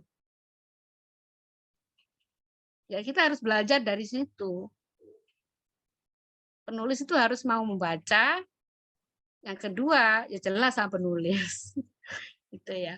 Kalau kita dibully orang gitu ya, ini nulis terus tebar tulisan terus ya. Itu kalau dibully orang gitu ya. Sering nggak kadang-kadang kita dibully orang karena menulis gitu. Dianggap sok inilah, sok ini saya pernah lah mengalami.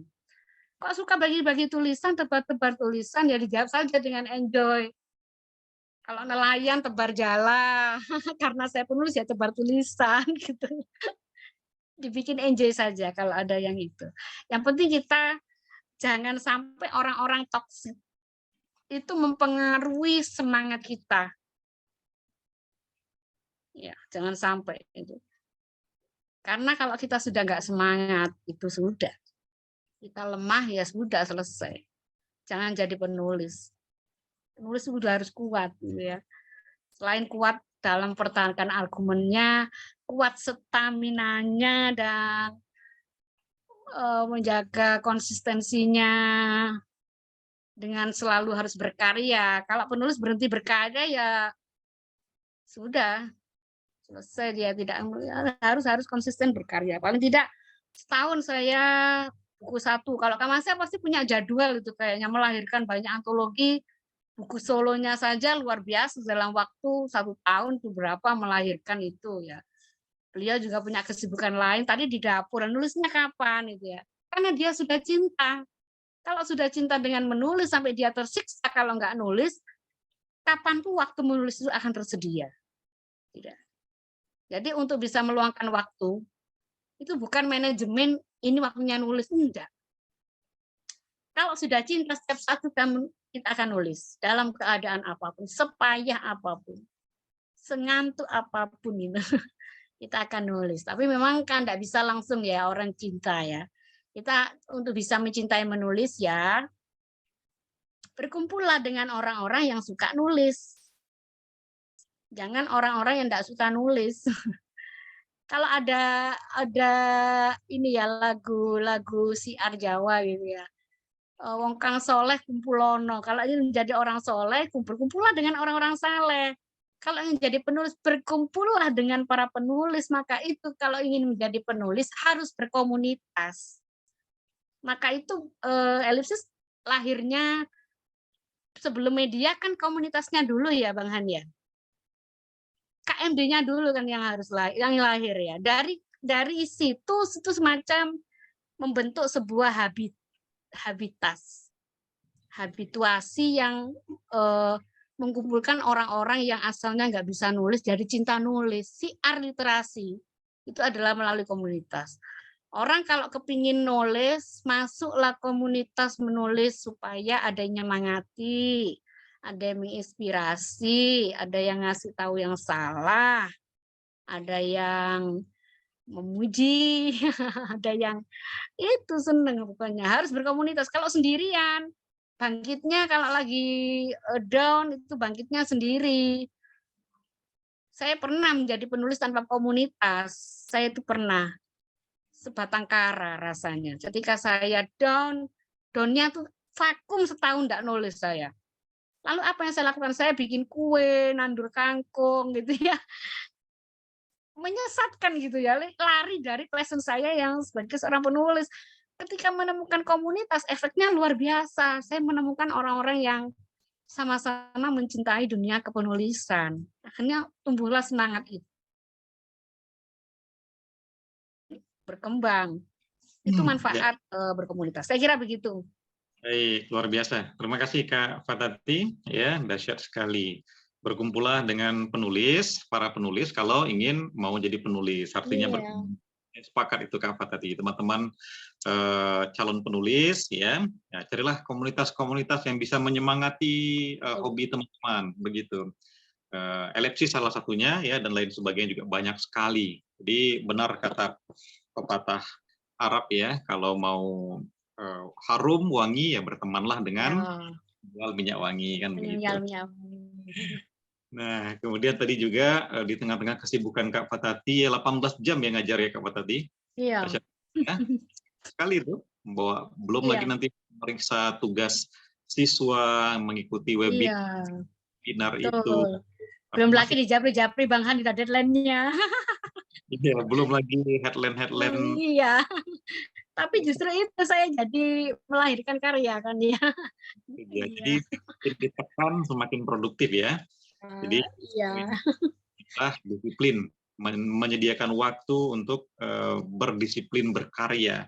Tapi tadi juga poinnya adalah banyak membaca. Jadi teman-teman tidak hanya tapi juga banyak membaca. Artinya penulis-penulis itu mereka punya buku-buku perpustakaan pribadi atau sering ke perpustakaan atau perpustakaan-perpustakaan digital ya. Itu harus diikuti, dibaca, dan satu lagi bergabung di pelatihan-pelatihan ya, pelatihan-pelatihan menulis. Silakan ikuti, banyak sekali pelatihan-pelatihan yang digelar. Baik teman-teman, kita masih ada waktu sekitar 20 menit ke depan. Masih ada yang mau bertanya untuk sesi ini, silakan melambaikan tangan. Ya, ada Pak Zab Bransah dari Aceh. Silakan Pak Zab. Assalamualaikum warahmatullahi wabarakatuh, Ibu Pemateri yang kami muliakan. Materi malam ini sangat berkesan dan tentu saja kami ingin banyak belajar di mana menulis dan promosi ini tentu saja bagi kita sebagai penulis puisi ini ada beberapa permasalahan yang pengalaman kita. Misalnya kita untuk membuat sebuah antologi itu, membuat antologi tentu saja berapa karya kita yang harus kita bukukan.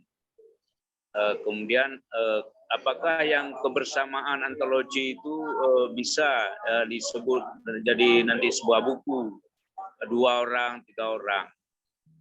Jadi pengalaman kami kemarin puisi saya diminta sama pemuisi Malaysia, penulis-penulis Malaysia untuk diajak bergabung di sana.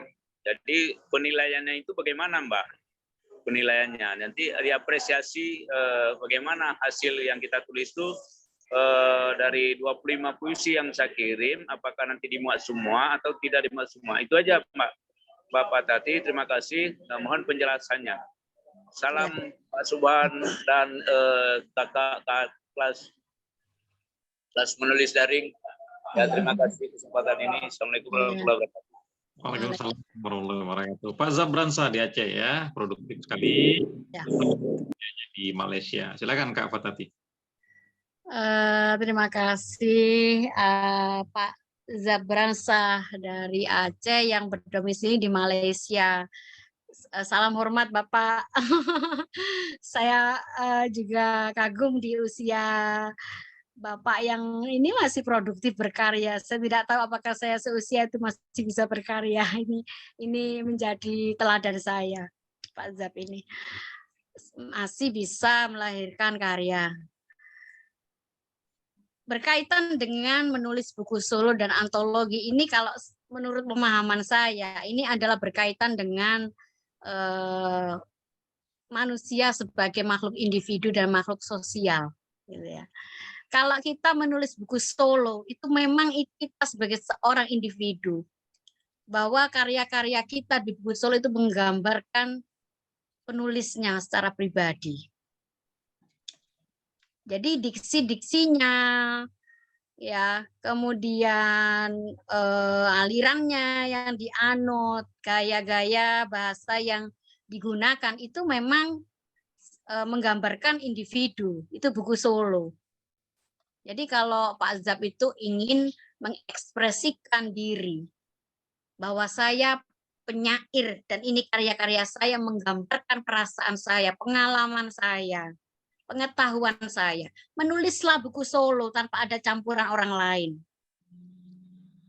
Idealnya sebuah buku puisi itu yang saya ketahui paling tidak ada 50 minimal. 50 sampai ratusan. Minimal 60 lah itu sudah bisa menjadi sebuah buku.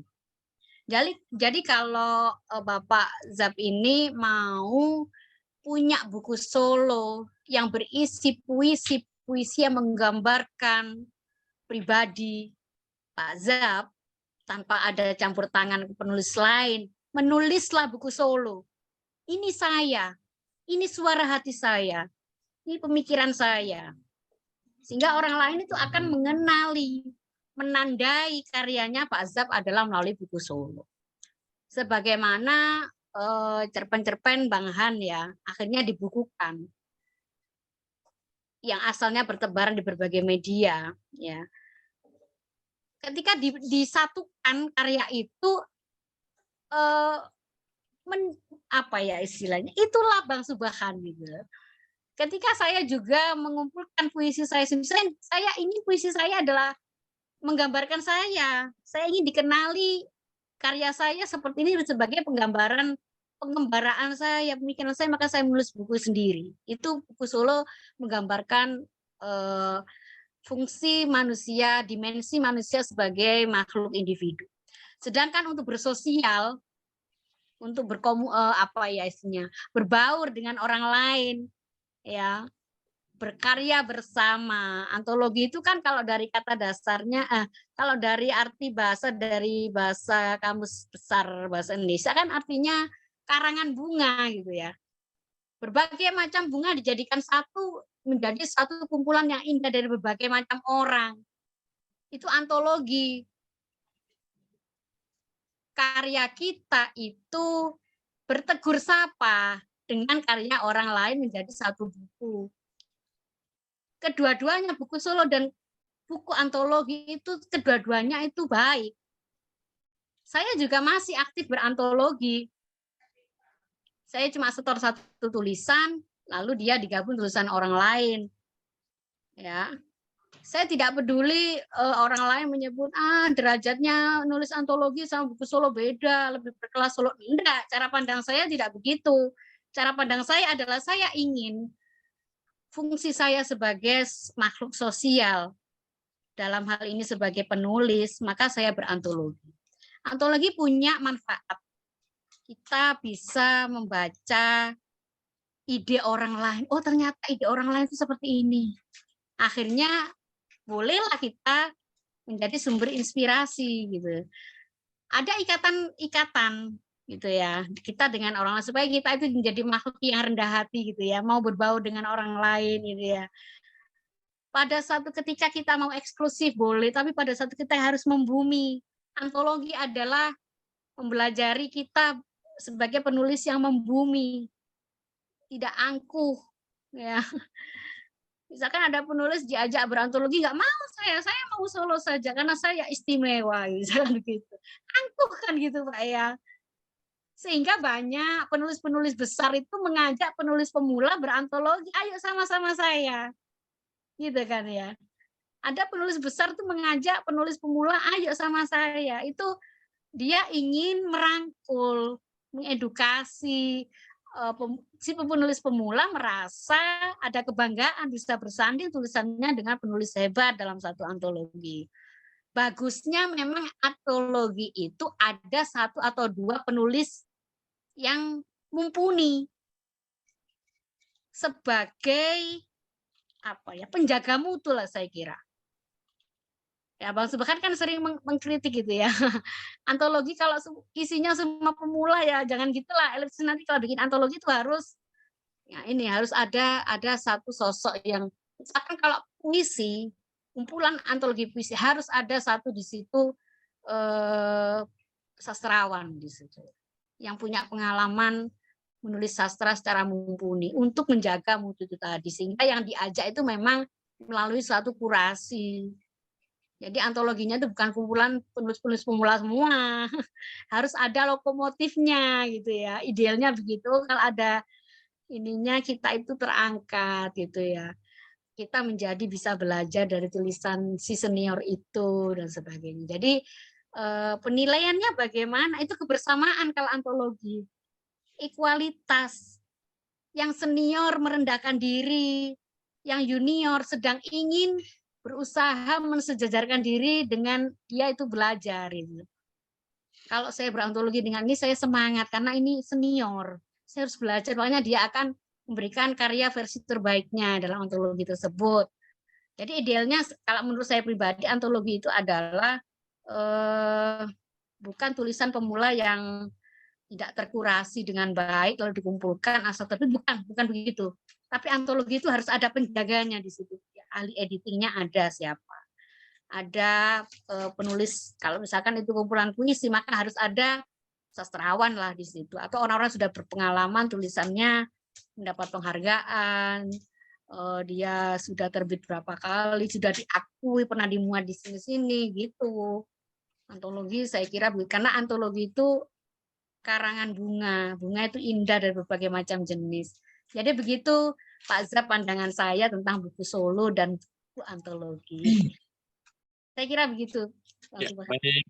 Terima kasih Kak Fatati, Pak Zab ya, selamat untuk puisinya yang terbit di Malaysia ya. Saya Malaysia ya, sudah diminta itu. Tentu saja nanti yang perlu dilihat siapa untuk semua teman-teman ya, dalam penerbitan buku antologi bersama, dilihat juga nanti siapa penyelenggaranya, siapa kuratornya orangnya di dalamnya itu untuk melihat sejauh mana karya kita bisa terkurasi dengan baik, yang sekedar meramaikan ya. Baik, terus berkarya. Oke, ada waktu sekitar 10 menit ke depan. Masih ada satu penanya terakhir barangkali, teman-teman yang mau mengajukan pertanyaan untuk sesi Kak Fatati ini. Masih ada? Kalau tidak, saya kunci dengan pertanyaan terakhir nih Kak Fatati, barangkali sekaligus untuk closing statement juga ya. Nah, apa prospek cerah menjadi penulis di media online? Nah, terkait dengan finansial tentu terhubung erat ya. Setiap penulis targetnya bukan sekedar berkirim karya, tapi juga harus ada sisi finansialnya, walaupun dari sisi kebermanfaatannya sudah sangat luar biasa. Nah, menurut Kak Fatati, prospek menjadi penulis online di masa depan cerah atau tidak ya, dan kira-kira peluang-peluang uangnya, finansialnya di mana saja yang bisa kita dapatkan dari sana. Nah, ini menjadi motivasi bagi teman-teman yang akan menulis di media online. Silakan Kak Fatati. Ya, kalau secara umum memang karena menulis di media online itu menjadi urgen ya, saya kira bagi penulis sekarang harus ambil bagian karena agar kebermanfaatan dari gagasan kita itu segera bermanfaat. Kalau bermanfaat berarti kita mendapatkan pahala. Bisa pahala di dunia manfaatnya, bisa pasti di akhirat. Itu yang pertama. Yang kedua adalah online itu menjadi ajang kita mematangkan diri sebelum kita meluncurkan tulisan kita di publik ya. Artinya kita belajar serius, menulis secara serius, tidak asal jadi. Karena resikonya kita harus berani mempertanggungjawabkan apa yang kita tulis. Peluang lainnya adalah personal branding paling mujarab. Adalah menulis di media. Anda kalau intens menulis di media online, Anda akan ditandai orang. Oh, ini penulis ini. Jadi kita untuk menjadi penulis tidak mengumumkan diri bahwa saya seorang penulis, tapi intensitas Anda di media. Kenapa di media online? Karena orang sekarang banyak mengakses media, sudah saya sampaikan tadi. Dan sebagai penutup saja, jangan pesimis, yang jelas menulis di media itu siapapun saat ini bisa, gitu ya. Media-media masih banyak yang terbuka menerima naskah dari penulis pemula, dan itu sebagai batu loncatan kita termotivasi untuk belajar mematangkan diri, tidak berhenti belajar, tidak berhenti berkarya. Dan insya Allah kalau ada stigma atau usaha tidak akan pernah mengkhianati hasil, kuncinya adalah sabar. Kita harus menulis adalah pribadi yang sabar menjalani prosesnya untuk menjadi matang. Itu saja Bang Han, saya kira yang bisa saya sampaikan. Baik, terima kasih Kak Fatati ya, luar biasa. Masa depan penulis media online saya kira cukup cerah ya dari pemaparan Kak Fatati tadi. Ada peluang-peluang finansial yang bisa didapatkan. Ya. Nah, itu harus syaratnya penulis-penulisnya tetap produktif ya, tidak menyerah. Tadi saya bikin konten juga ya, saya nyerah tidak mau jadi penulis lagi. Nah, jadi nggak akan mendapatkan apa-apa. Ada konten itu ya tadi di YouTube ya. Ya, boleh dilihat. Iya ya. Saya kok sekilas lihat itu. Kuncinya tidak boleh menyerah. Kuncinya tidak boleh menyerah. Karena kalau menyerah ya tidak pernah bisa mendapatkan apapun dari pekerjaan menulis. Tidak hanya menulis, disampaikan oleh Kak Fatati. Semua pekerjaan itu tentu membutuhkan keterampilan, kerja keras, keterampilan, skill kita dan lain sebagainya. Nah, masa depan menulis di media online itu sangat bagus ya, terutama tadi prospek poin pada personal branding. Personal branding. Teman-teman barangkali tidak percaya kalau saya pernah honorin sebuah lembaga hanya 2 jam bicara 5 juta 10 juta ya, hanya untuk membuat materi penulisan. Nah, tentu itu tidak bisa didapatkan untuk satu tulisan di media cetak maupun online. Kalau media cetak ya paling tinggi 500 1 juta ya. Nah, tapi dalam sebulan kalau seandainya personal branding kita bagus dan tadi disampaikan oleh Kak Fatati bahwa kita dikenal sebagai penulis, itu tentu banyak sekali peluang-peluang yang bisa dikerjasamakan dengan sekolah, kampus, lembaga-lembaga lain. Mereka membutuhkan pakar, mentor, tutor. Ya, baik teman-teman, kita sudah berada di akhir kelas. Mungkin ada satu quote dari Kak Fatati untuk menutup kelas ini. Tetaplah menulis sampai Anda benar-benar mencintai kepenulisan itu sendiri. Mungkin itu yang bisa saya sampaikan. Tetaplah menulis sampai Anda cinta dengan menulis. Dan nanti akan dicintai. Oh iya, tetaplah menulis sampai Anda cinta. Oke, menulis Anda jatuh cinta pada Dunia Benar. menulis. Sudah cinta apapun akan dilakukan. Mau begadang tengah malam tetap Iya. nulis. Ada nilai perjuangan di situ. Jadi Iya. kalau mencintai pekerjaan menulis dan pekerjaan apapun, ya bersungguh-sungguhlah untuk mencintai itu. Kalau tidak, ya cinta monyet ya. Kalau Iya.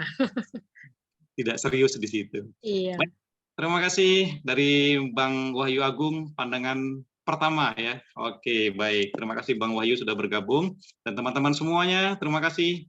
Juga Bang Heri Setiawan di Jakarta sudah bergabung di kelas menulis daring Elipsis. Terima kasih. Dan teman-teman lainnya, kita bertemu pada kelas berikutnya yang lebih seru dengan narasumber lainnya. Baik.